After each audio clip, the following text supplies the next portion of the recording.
Have you ever been to a district conference for Toastmasters International? If you have, raise your hand.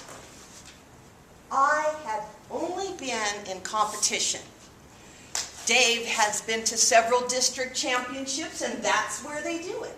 We would run in half hour before the program, give our speeches, and run out. Never taking the time to meet the people, to take care of the workshops. How many of you have been presenters at the district conference? Got a couple people. There are so many opportunities there and so many things to learn. And one thing I did not know about district conferences was that they have the international speakers who have won the world championship of speaking come to some of the conferences. And we were going to have Craig Valentine. What? You've never heard of Craig Valentine? I hadn't either, and so I wasn't very impressed. But I was amazed at how much of a motivational speaker he was. And just by hearing him made me enjoy that conference so much. One of the cool things about Craig Valentine is that he won in 1999 the World Championship of World Toastmasters. And he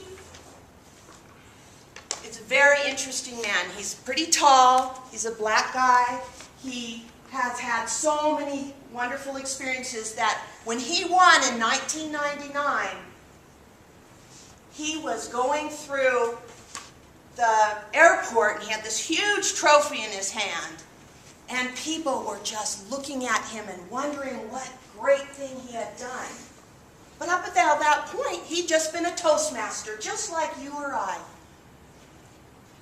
He was motivated when he was 10 years old and he was in a mall.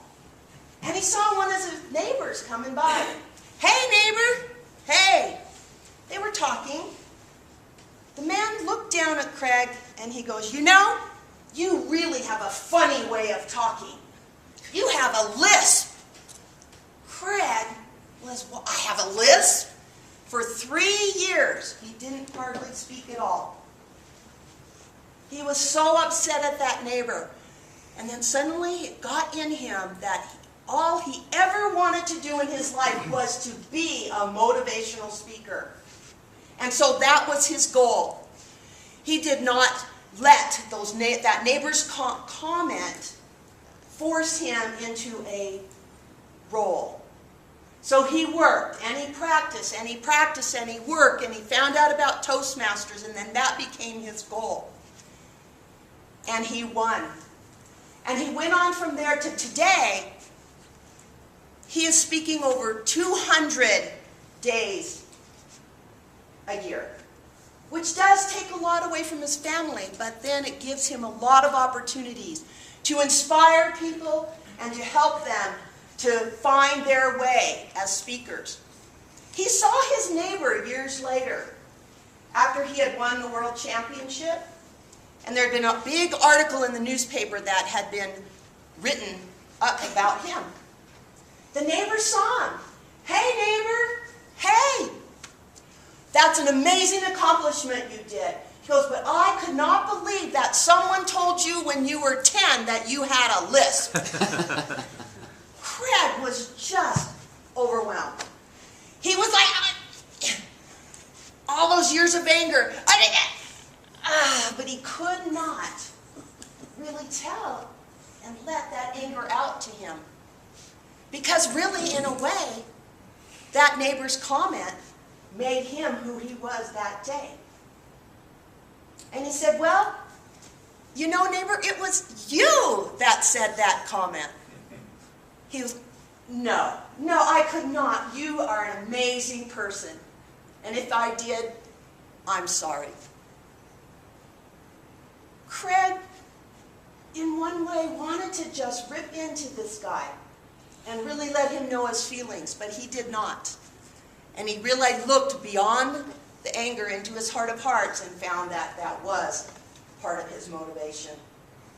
That was just some of the things that I learned at our conference. And if you've never been to a conference, I really challenge you to go to the next one. It's in Ogden, Utah. Woohoo!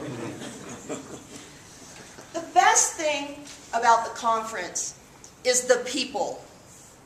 I met so many people from all over 3 states, Idaho, Nevada, and Utah. They had the greatest hospitality room ever. You go in, and there was snacks all over, drinks galore, which we all love, and the opportunity to be out of our environment. When I'd gone to the conferences before, I'd only been there, hardly talked to anybody, maybe had lunch, was out of there. But we were in Elko, Nevada. Elko! Gambling! There were sea upon sea of trailer parks with RVs and trailers because of the mining. To me, it looked like an eyesore. To that community, that showed so much wealth and so much progress. We met Elkoans. They were happy. Many of them had been there their whole life. It was amazing. The photographer that took the pictures, she had been a mother at 16. And she organized herself, pulled herself together, raised her son, and now she was following and pursuing her dream. We heard story after story after story about people and their dreams and what they were doing those dreams be accomplished. And it really reminded me of our club here and how everybody has so many different things that we're all doing. If you tried to put us all and pick us, you'd never be able to pick the variety of people that we have here. And we've had high schoolers, we have old people like Dave and I, and everything in between. One of the things about Toastmasters that inspired me was when I first came here, and there were several people from KPCW Radio. And they were just starting a new program where they were going to be radio announcers. And I thought, well, if they can do it, why can't I do it? So at one point, after we'd been in Toastmasters for over a year, we called Larry Warren on the phone and said, Larry, I thought one day I just went, I'm calling Larry today. First I got Ethel, the receptionist, told her my thoughts. She goes, oh, you just need to talk to Larry, and he's right here.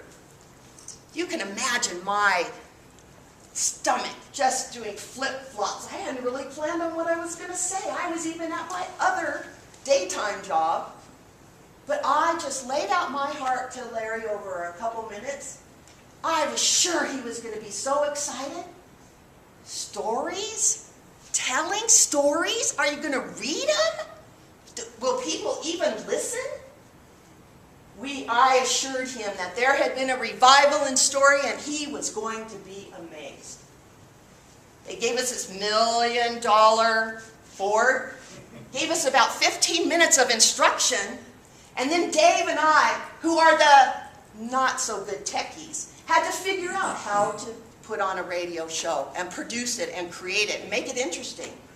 It took us 6 months, and then they gave us an opportunity, and now we've just finished our 30th show. And I put it all to Toastmasters and the growth that I had by being a Toastmaster. I was so inspired by this conference and all the many things I learned.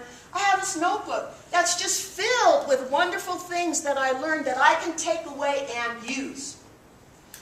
There's a gal that's organizing a speakers bureau for our district. She had a similar experience of not being encouraged. Her club president even told her, do you really think anybody will join? She did not care. Now we have cards, I have some for you. And now we're going to have a speakers bureau, which means you can get opportunities for speaking. Toastmasters gives us so many opportunities. And my goal today is to hopefully inspire each one of you for the next time we go to Ogden, for the conference, that you will come with me and put aside your prejudices of what the conference may be like, or oh, it's dull, and really say, I'm going to go and represent our Park City Toastmasters. I hope to see you there, because I'll be there. Thank you.